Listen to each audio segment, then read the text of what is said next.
Allahu Akbar, Allahu Akbar. There has been confusion about which communities are allowed to amplify their calls to prayer. Today, we are cutting red tape and saying clearly, if you are a mosque or a house of worship of any kind, you do not have to apply for a permit to amplify your call to Friday prayer. New York امریکہ کی تاریخ میں پہلی بار loud speaker کے ذریعے اذان کی گونج، مسلم کمیونٹیز میں خوشی کی لہر، اب اذان لاؤڈ اسپیکر میں ہوگی، سٹی میئر کا بڑا فیصلہ۔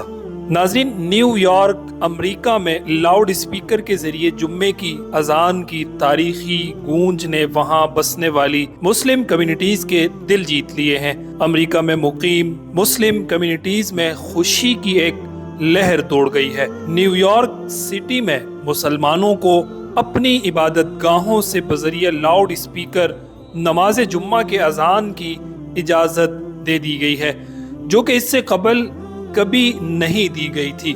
یہ نیو یارک کی تاریخ میں پہلا موقع ہے جب لاؤڈ اسپیکر کے ذریعے لوگ اذان سنیں گے۔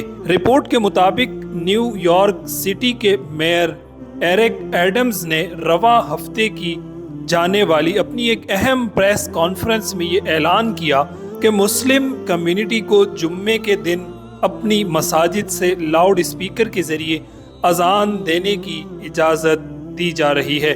وہاں مسلم کمیونٹیز جو مقیم ہیں اور شہری، انہوں نے اپنے جذبات اور احساسات کا اظہار کرتے ہوئے کہا ہے کہ ہم بہت خوش ہیں، ہم ایک عرصے سے یہاں مقیم ہیں، مگر آج پہلی مرتبہ لاؤڈ اسپیکر کے ذریعے اذان سن کر دل کو تسکین اور فرحت محسوس ہوئی ہے۔ یاد رہے، اس سے قبل امریکی وسطی ریاست کے ایک شہر منی ایپلس میں 5 وقت کی اذانیں لاؤڈ اسپیکر کے ذریعے دینے کی اجازت دی جا چکی ہے۔